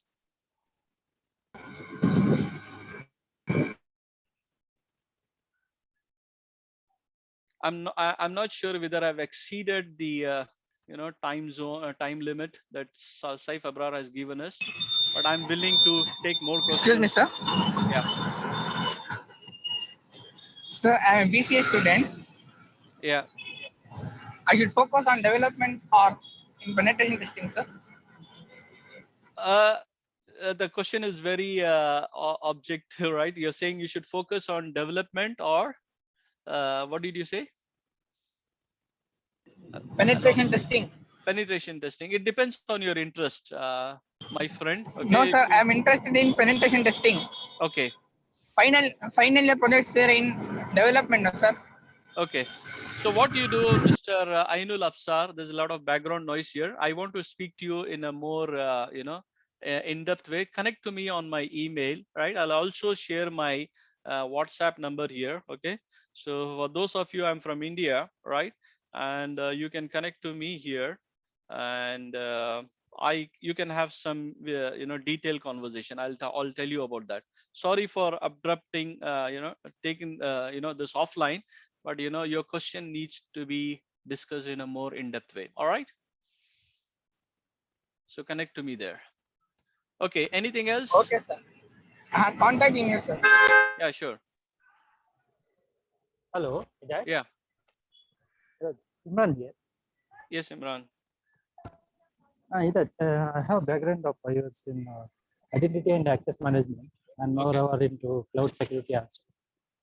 I just want to upgrade my level and my career.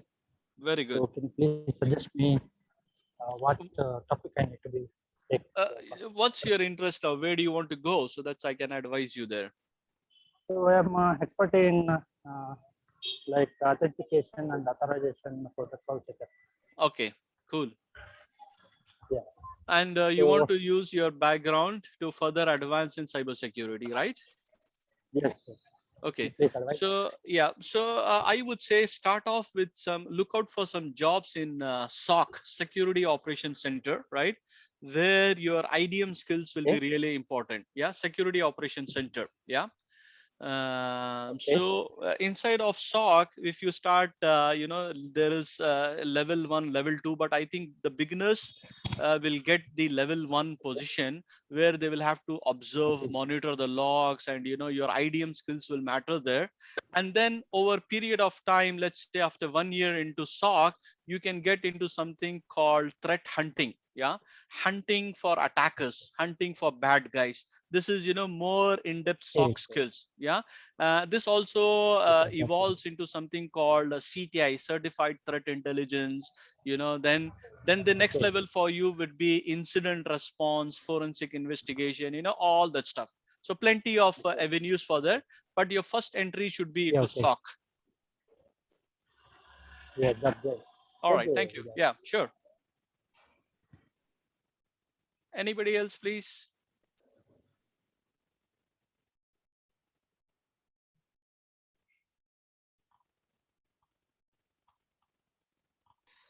Assalamu alaikum, Hidayath. Like Assalamu See, what is happening, what I see in especially in our community people, there are many who are just haunting the job. See, after doing their graduation or diploma or whatever it may be. But where we are lacking, actually, our most of the youngsters or they maybe their parent who doesn't have a proper guidance, career guidance. It is very, very important. See, Alhamdulillah, Allah has made each and every individual with unique skill, what I believe. Yeah. It's Can very you important. please jump straight to the question, because we are running out of time. So just hit the question. Yeah. No. The very important is to like to recognize our own skill before jumping on a job. It's very, very important. The one word where you told you should have a passion and interest to learn the hacking. Correct. That's right. Yeah. A person should not just get into this course for he will get job. No, that should not be the criteria. Yeah. And unless and until I love the thing what I'm learning, I cannot get a better job or I can get an offer. Great. I believe. Great. So those are the great words from Mr. Sajid. I really appreciate that. But to back up his little bit of points that he mentioned there, the MFIRD initiative is a great one, right? Here we are doing something called career guidance. Okay, so for people, especially we visit colleges, right? And the children who are still studying the in BCA or engineering, we try to guide them into what the industry is needing of them, right? The right skills, right? We also do something called faculty mentoring, right? Students mentoring and all that stuff. So if you join this organization here, MFIRD, which is an initiative for the whole of the humanity, it's just not for one single person or one single community, right? There you will get to meet like-minded people, and your skills will really be helpful for others, right?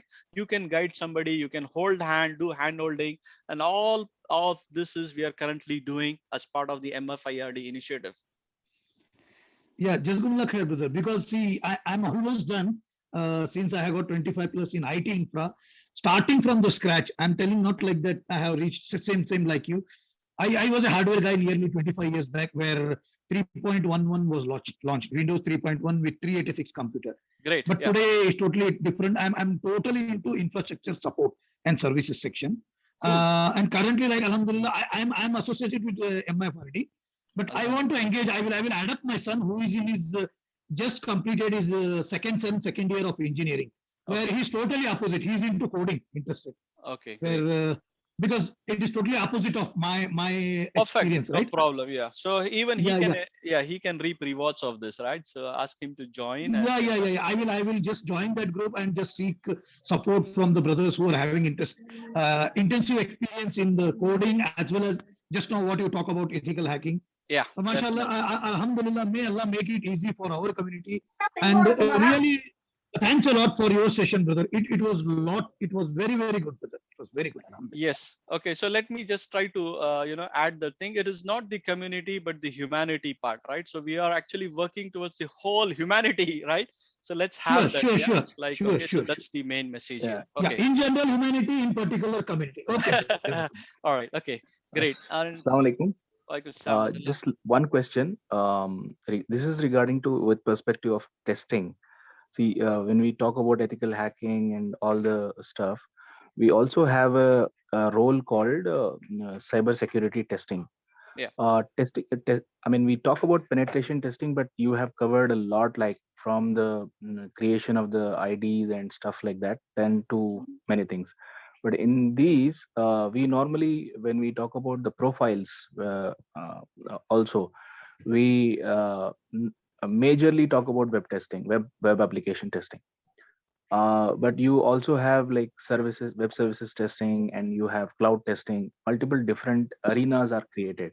Yeah. So how is this differentiated? And because people, the way how they are uh, positioned in different technologies, so you also get cyber security stuff in certainly different as a different profile for doing this web testing or web services security testing kind of.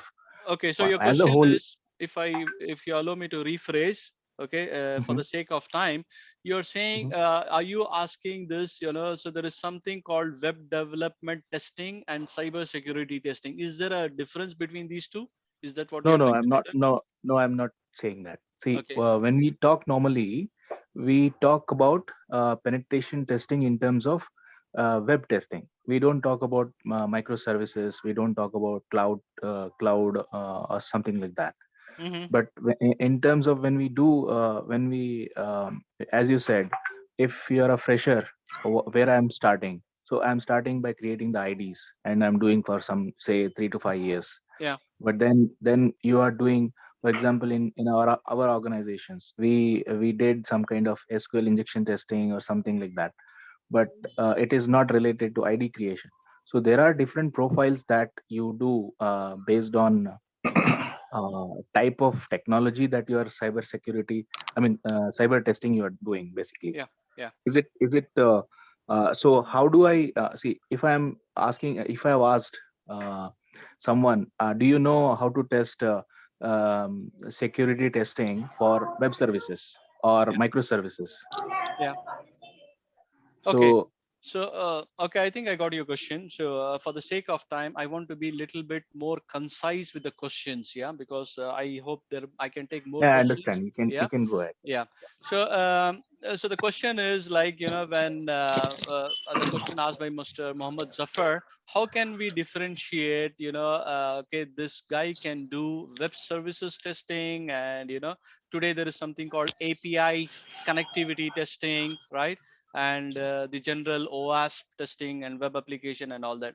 So a web application security hacker, or we call it as a web application security guy, he has to be really knowledgeable in all these areas concerned with web applications, right? So it will also be the web services guy. He will be the same guy who will be also doing the API connectivity testing. He'll be the same guy with little bit of knowledge on database testing. All this are integral parts of web application penetration testing. But if you try to flip sites for a network penetration testing guy, he does not have to know all the stuff.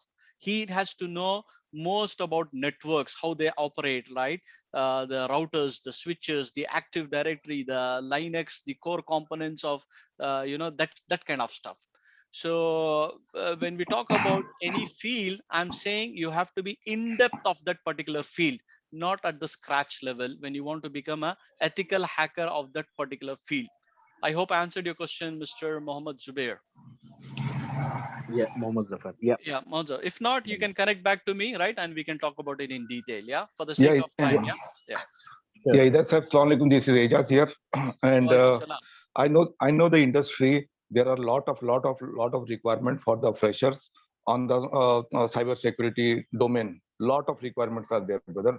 And due Yeah. to the pandemic, our community has got impacted a lot. Right, people are doing the Java, .NET courses and all, and even after that also they are hunting for the job for the months together, years together. My humble request, along with the Saif Abrar Saab and Hidayath Saab, to kindly initiate for the Ummat some or the other platform where with some discounted fees and all, inshallah, you will be initiating some this pen test testing or some or the other courses. Rest of the thing about the placement and all, inshallah, I commit here, inshallah, I'll place all those guys who get updated under you. Jazakallah Very khair. good.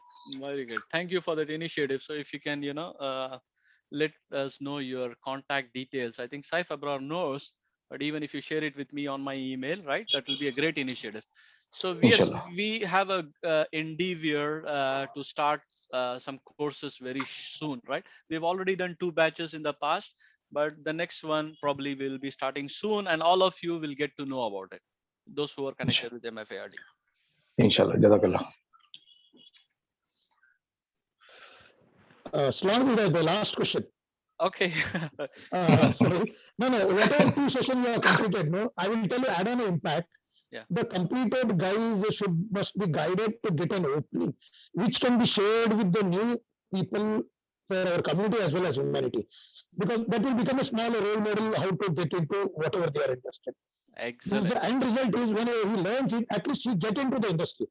Yes. Just learning a course is not important. The end result, like if he's really interested, if he has really got the benefit from the training, inshallah, he must get into the industry. Yes. So that means a short clip from the MIRFD should be prepared. Those who have got trained, they have got also place. So that is my point of view. Please correct me if I'm wrong. Yes, that's one of the initiatives of MFIRD. We also try to help people get inside of companies wherever there are openings. We share it with aspirants, and then we try to guide them, coach them, right? Hand holding them, all of this there. I would encourage each one of you to join this initiative and spread the goodness, right, from one to the other. Yeah.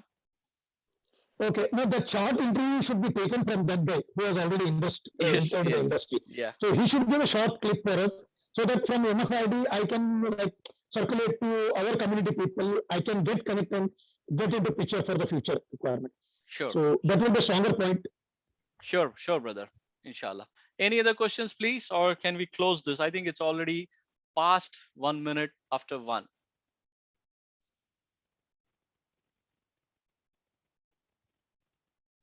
Any other questions? Mr. Saif Abrar, are you allowing more questions, or should we call it a day if you're there?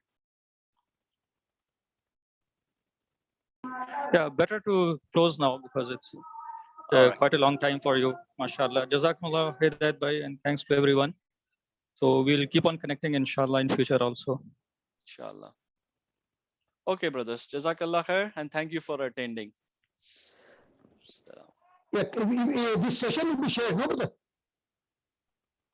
Yes, I think Mr. Saif Abrar will send you the notification. Yeah, in the MRFD group. Jazakumullah khair, brother. Jazakumullah khair once again. Sure. All right. Thank you. Jazakallah khair, and hope to see you soon. Assalamu alaikum wa rahmatullahi wa barakatuh. Wa alaikum assalam wa rahmatullahi wa barakatuh. May Allah put the barakah in all of our efforts.